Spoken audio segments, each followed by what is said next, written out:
See what that bait does on a slow retrieve. See what that bait does when you burn it. See what it does when you rip it, when you like give it a click with the rod and with the reel, or if what happens, and study the bait. Every single bait, every single swim bait swims different. Even the same exact bait. I cannot tell you how many times I've bought a bait, or I mean, same thing. How many times have y'all bought a crankbait and then bought the same crankbait and then one's perfectly tuned and the next one's doing like all the time, right? It's the same thing. You want to make sure that your baits are tuned and swim it and figure out the nuances of that bait. Once you learn that bait, it's easier to replicate at the very far end of a cast, and you're going in, you're like, okay, I know she's gliding to the left. Okay, I could bring her back. Yeah, glide to the right.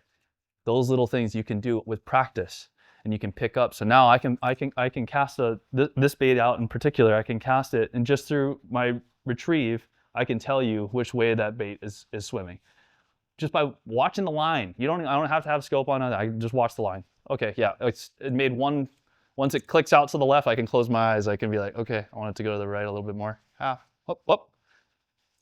Like little subtle things like that. And the more and more you dive into it, you can find it's pretty neat. The next, sink rate.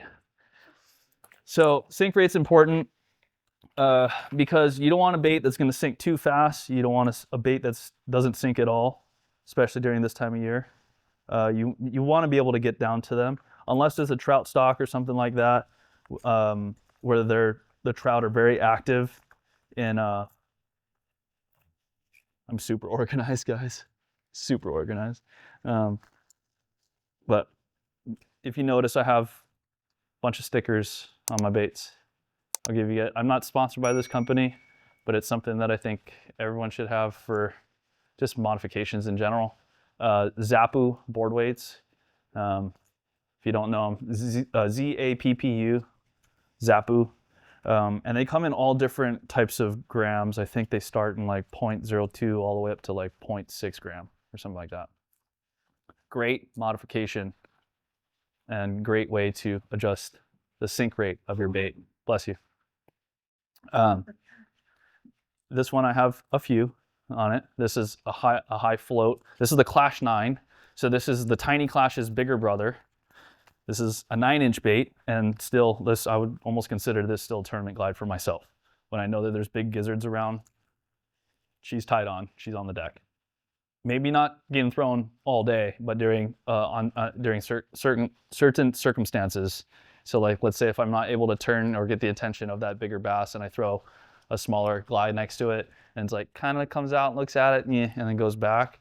You throw a 9-inch bait in there, she's gonna come out and look at it, I promise.